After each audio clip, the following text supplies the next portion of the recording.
privilégio poder partilhar com você nesta noite a preciosa palavra de Deus.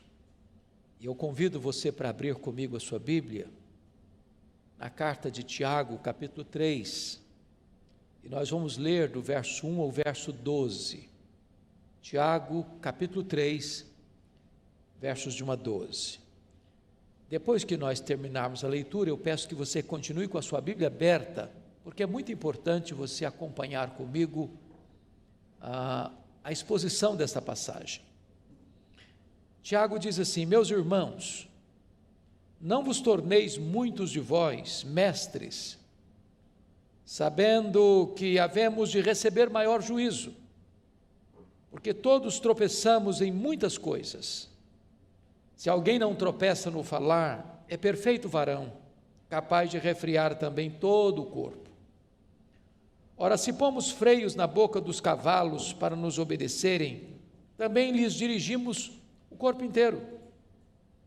Observai igualmente os navios que, sendo tão grandes e batidos de rijos ventos, por um pequeníssimo leme são dirigidos para onde queira o impulso do timoneiro.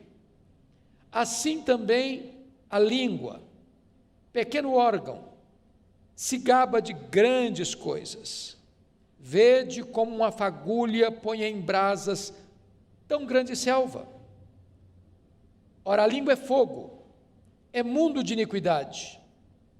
A língua está situada entre os membros do nosso corpo e contamina o corpo inteiro. E não só põe em chamas toda a carreira da existência humana, como também é posta ela mesma em chamas pelo inferno.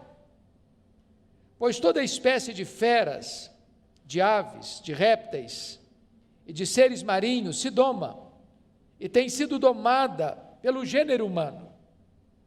A língua, porém, nenhum dos homens é capaz de domar. É mal incontido, carregado de veneno mortífero. Com ela bendizemos ao Senhor e Pai, também com ela amaldiçoamos os homens feitos à semelhança de Deus. De uma só boca procede bênção e maldição. Meus irmãos, não é conveniente que estas coisas sejam assim. Acaso pode a fonte jorrar do mesmo lugar o que é doce e o que é amargoso? Acaso, meus irmãos, pode a figueira produzir azeitonas ou a videira figos? Tampouco fonte de água salgada pode dar água doce.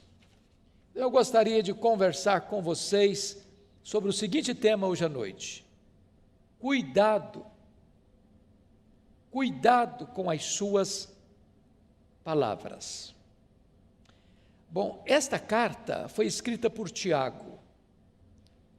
É preciso prestar atenção que este Tiago aqui não é o Tiago apóstolo, irmão de João, porque aquele foi morto em Jerusalém, por ordem de Herodes Agripa I. Este Tiago aqui é o Tiago irmão de Jesus, filho de Maria, que foi um dos líderes da igreja de Jerusalém. Este Tiago era um dos colunas da igreja de Jerusalém. E esta carta que ele escreveu é chamada de o livro de Provérbios do Novo Testamento, porque é uma carta prática, que trata de assuntos práticos. Ele traz no bojo desta carta quais são as evidências de uma pessoa salva pela fé. E ele evidencia então que você prova a sua fé em Cristo mediante as obras diante dos homens. E um dos assuntos práticos que Tiago trata nesta carta é exatamente a questão do cuidado com a língua. No capítulo 1, no verso 19, Tiago já chama a sua atenção para esse fato: todo homem seja tardio para falar. O silêncio é mais eloquente do que o falatório desproposital. E ele avança um pouco mais no capítulo 1, no verso 26, e vai dizer: se alguém supõe ser religioso, deixando de refriar a língua, antes enganando o próprio coração, a sua religião é vã. O que Tiago está dizendo que se de fato você e eu somos religiosos, no sentido de sermos legítimos cristãos, isso implica em que a nossa língua terá controle, haverá domínio próprio. Quem está no comando da nossa vida é o próprio Espírito de Deus. E isso também na área da comunicação. No livro de Provérbios, lá no capítulo 18, verso 21, está escrito assim: a morte e a vida estão no poder da língua. Quem bem a utiliza, come do seu fruto. Então você pode dar vida ou você pode matar os seus relacionamentos, dependendo da maneira como você se comunica. No livro de Provérbios ainda, há um texto que para mim é emblemático. E eu gostaria que você, com a Bíblia aberta comigo, pudesse observar esse texto, porque ele trata de 6 pecados que Deus aborrece, e de um 7º pecado que a alma de Deus abomina, que é o ponto culminante da abominação divina. Quais são esses 6 pecados que a alma de Deus aborrece? Primeiro, ele diz aí, olha comigo o verso, capítulo 6, 17, olhos altivos, Deus não tolera gente soberba. Segundo, língua mentirosa, o mentiroso aborrece a Deus. Terceiro, mãos que derramam sangue inocente. Pensa comigo hoje em quantos abortos são praticados no Brasil, quantos bebês que são martirizados, trucidados, esquartejados no ventre materno e sugados de lá, do sacrário mais bendito da vida, o ventre, como uma verruga pestilenta. Isso aborrece a Deus. Depois o texto diz, em 4º lugar, coração que trama projetos iníquos, gente que fica maquinando o mal. Deus aborrece isso. Depois Deus diz, pés que se apressam a correr para o mal, gente que não só concebe, mas tem pressa para praticar o mal. Deus aborrece isso. 6º lugar, testemunha falsa que profere mentiras, que inverte os fatos. Deus aborrece isso. Mas o 7º pecado que a alma de Deus abomina, preste atenção, é este: o que semeia contendas entre irmãos. O que eu fico impressionado é que Deus diz que esse pecado é mais grave aos seus olhos do que o assassinato. Já pensou nisso? Pessoas que jogam um irmão contra o outro, pessoas que usam a sua língua para provocar contendas, brigas, discórdias, dissensões, que maculam a imagem do seu irmão diante de outro irmão, para destruir a sua reputação. A Bíblia diz que Deus abomina isso. Deixa eu lhe dar um exemplo. Está lá no primeiro livro de Samuel, quando Saul, já insano, perseguiu o seu genro, Davi, para matá-lo. E diz a Bíblia que nessas fugas de Davi, não porque Davi tivesse medo do seu sogro, ou porque Davi fosse covarde, Davi tinha consciência de que não podia atentar contra o seu sogro, vingar-se do seu sogro. Então, certa feita, ele passou por Nobe, onde havia uma comunidade de sacerdotes, e Davi foi acolhido ali por eles. E um indivíduo chamado Doeg deu um relatório tendencioso, malicioso, maledicente a Saul. E Saul se enche de fúria e vai a Nobe e mata 85 sacerdotes.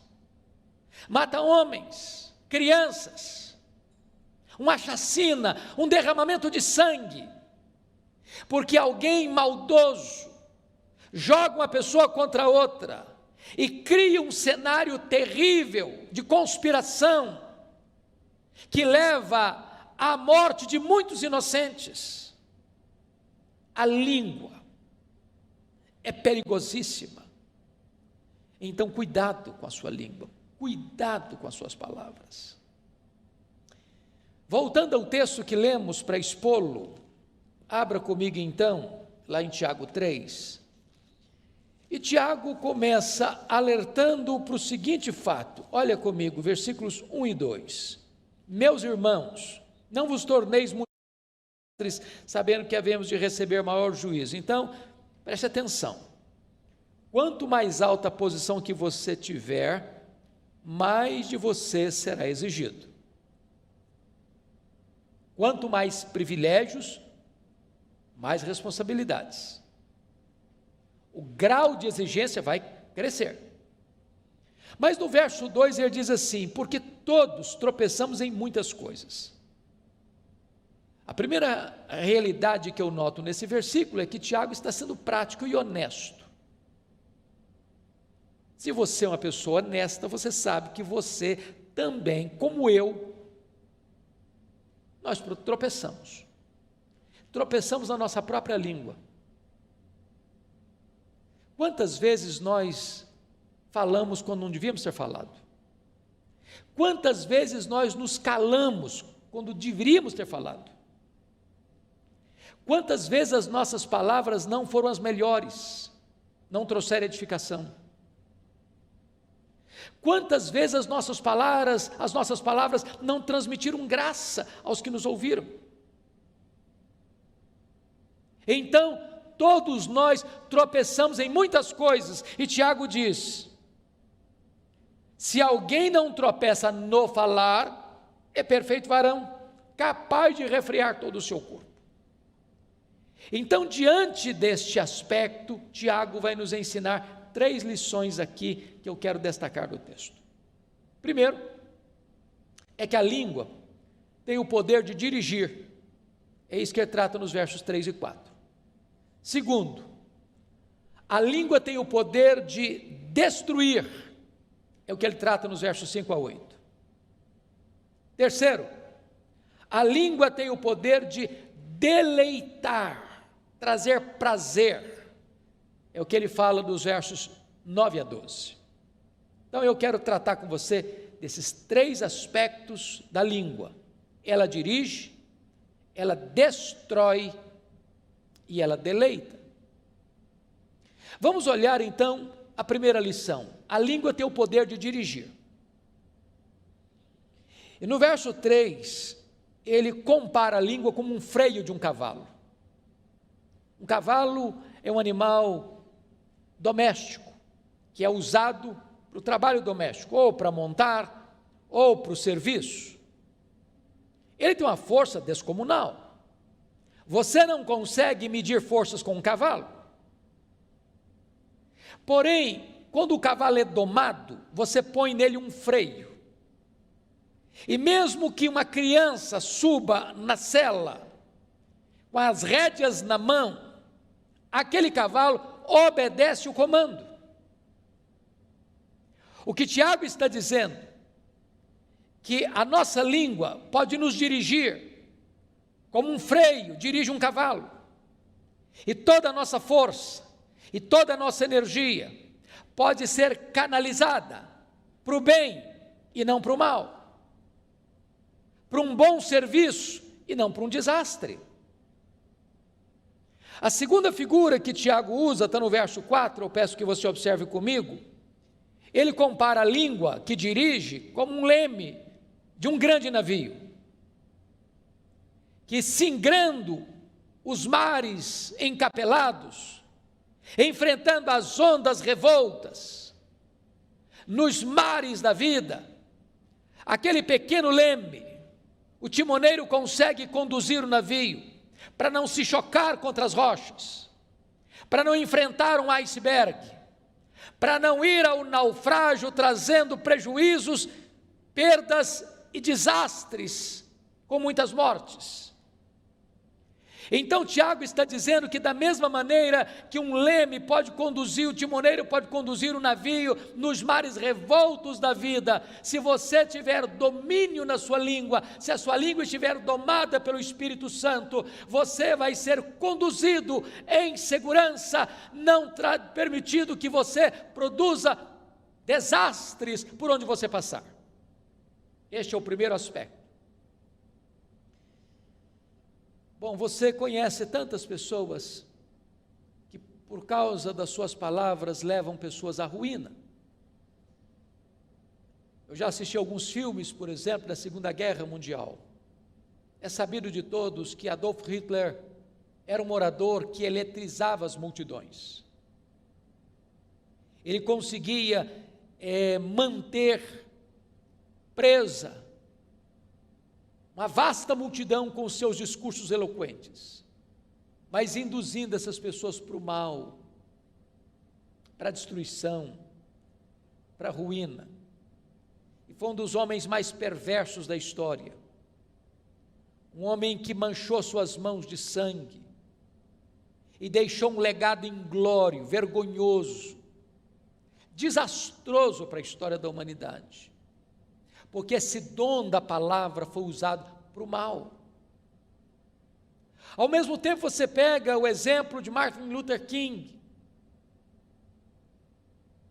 que foi um homem que usou o seu discurso, não para provocar desavença, dissensão, guerra, mas num tempo de grandes tensões no seu país, de segregação racial, ele consegue fazer um grande movimento de paz,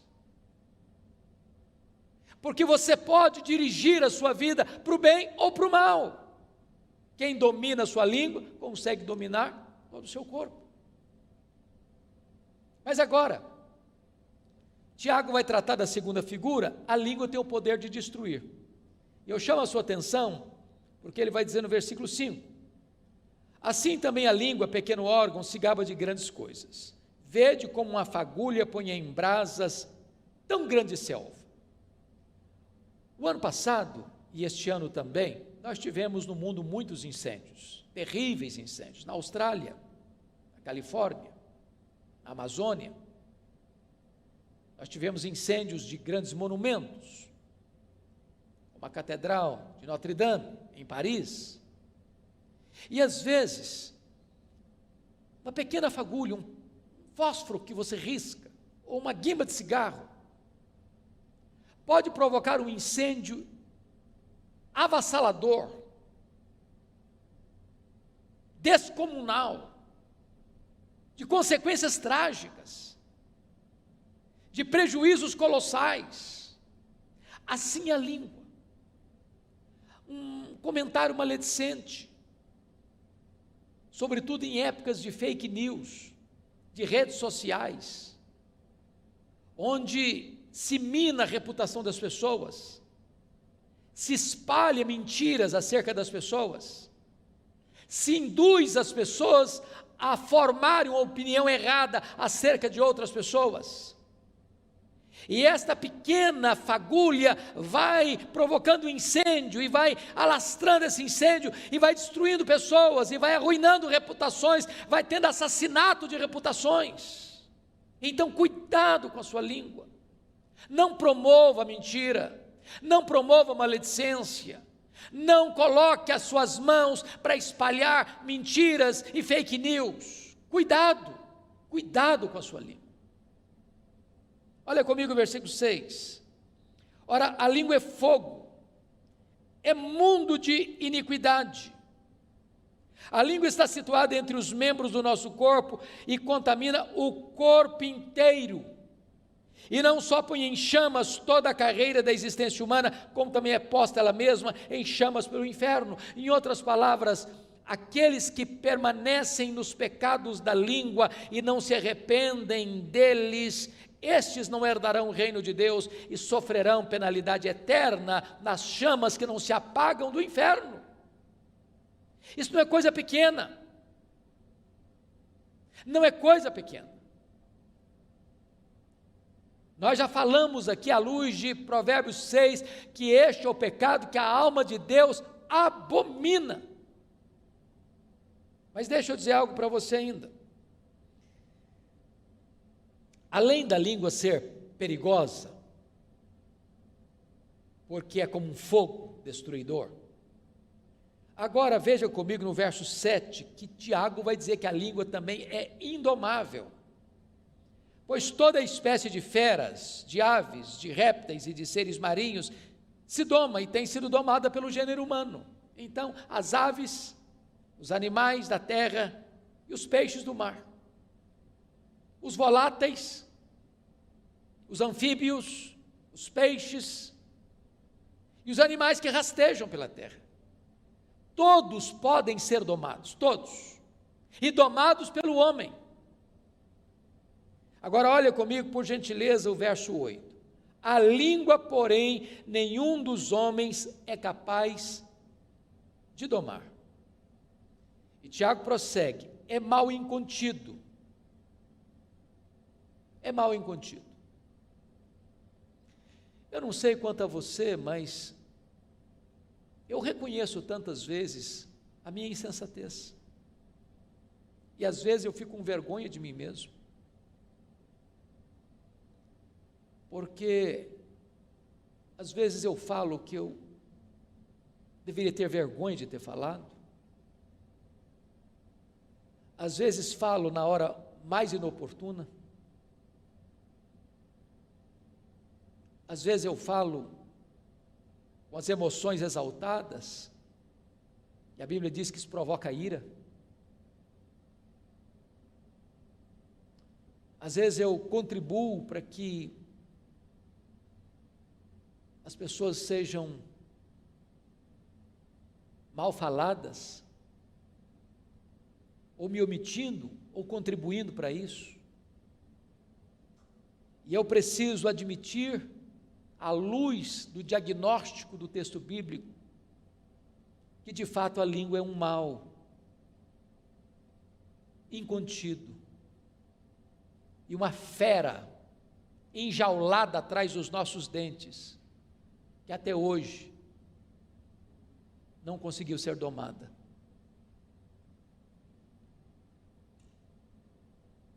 Se essa fera não tem sido domada, mais do que nunca, vale então o alerta, cuidado com as suas palavras. Palavras que saem da nossa boca não voltam mais, são como uma flecha que é atirada. Um comentário mal feito é como subir no alto de uma montanha e soltar um saco de penas, não se recolhe todas mais. Mas ainda Tiago vai dizer que esta língua, além de perigosa e indomável, ela é também um veneno mortífero. Olha comigo o versículo 8. Ela é carregado de veneno mortífero. E esse veneno é pior que o veneno de uma cobra. Porque o veneno da cobra é o próprio Deus quem coloca nela. Mas esse veneno da língua não é Deus quem coloca. É a malignidade do nosso pecado. É a inclinação da nossa carne que é inimizade contra Deus. E quantas vezes esse veneno letal, mortífero, tem sido a causa de tantas desavenças, de tantas separações, de tantos divórcios, de tantas famílias divididas. de tantas igrejas em conflitos, de tantos relacionamentos desfeitos, de tantas inimizades estabelecidas, de tantas guerras promovidas, de tanto derramamento de sangue. Cuidado com as suas palavras. Mas Tiago avança um pouco mais para nos informar algo tremendo nesse texto, é que a língua também é incoerente. Incoerente. É o que vai dizer dos versos 9 a 12. No verso 9 ele diz: com ela bendizemos ao Senhor e Pai, também com ela amaldiçoamos os homens feitos à imagem e semelhança de Deus. Meus irmãos, quantas vezes você acaba de sair de um culto devocional, onde você cantou hinos, fez orações, proclamou a palavra de Deus, e às vezes até mesmo dentro do pátio da igreja, após o serviço sagrado, a conversa muda, o assunto muda, um irmão fala mal do outro, um irmão critica o outro, um irmão joga o irmão contra o outro, ao mesmo tempo que com esta língua eu louvei a Deus, com a mesma língua, e daqui a pouquinho eu já estou falando mal do meu irmão, que foi feito à imagem e semelhança de Deus. Que incoerência! E Tiago então vai fechar, e eu termino também, com mais duas figuras. No verso 11, ele vai dizer que a língua é como uma fonte. Acaso pode a fonte jorrar do mesmo lugar o que é doce e o que é amargo? E depois a última figura que ele usa é a figura do fruto, no verso 12. Acaso, meus irmãos, pode a figueira produzir azeitonas, ou a videira figos? Olha que coisa interessante. Você já viu isso? Você já foi numa fonte? Você vai lá hoje, a água é doce. Aí você volta no outro dia, a água está salobra. Aí você volta no terceiro dia e ficou doce de novo. Você volta no quarto dia, está salgada. Não existe isso. Ou a fonte é salobra, ou é água doce, ou é água boa, ou é água ruim. Você já parou para perceber na linguagem dele aqui? Você já viu, por exemplo, um pé de figo produzir azeitona?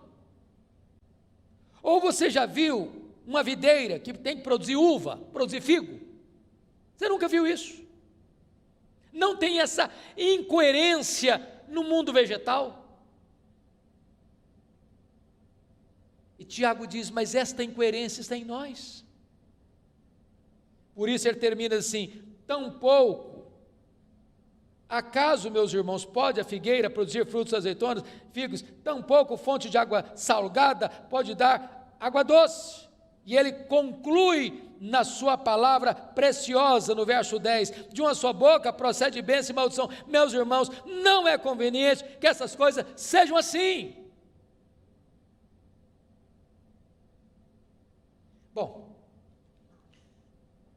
eu sei que diante dessa exortação de Tiago, nenhum de nós pode estufar o peito, dizer, esse problema não é comigo, esse pecado aí eu não enfrento, eu não tenho.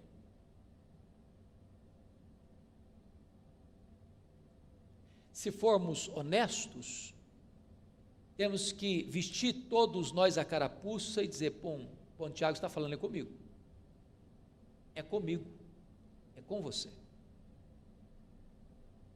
Qual a orientação que a Bíblia nos dá? Meus irmãos, não é conveniente que seja assim. Nossa língua não deve ser incoerente. Não pode ser hoje uma fonte de água boa, doce, e amanhã uma fonte de água salgada. Não pode hoje esta fonte, conforme diz o verso 10, proceder dela bênção, e amanhã a mesma fonte proceder maldição. Então peço a sua vênia, para encerrar, lendo um texto da Bíblia com você, que é Efésios capítulo 4, verso 29, e aqui com a leitura desse texto eu encerro. Olha o que Paulo vai nos ensinar sobre este assunto. Efésios 4, 29, ele diz assim: não saia da vossa boca nenhuma palavra torpe, palavra suja, e sim, unicamente, a que for boa para edificação. Se não é para edificação, fica calado. E ele diz mais, conforme a necessidade. Tem hora que não é hora de falar, não, é hora de ficar calado mesmo, só se for necessário. E ele diz mais, e assim transmita graça aos que ouvem. Ou seja, a minha palavra precisa ser abençoadora, precisa melhorar o ambiente, precisa trazer alegria, precisa trazer restauração, precisa costurar a unidade, precisa construir pontes em vez de cavar abismos. Então que Deus nos ajude, que Deus tenha misericórdia de nós, e fica aqui o alerta, cuidado com as suas palavras.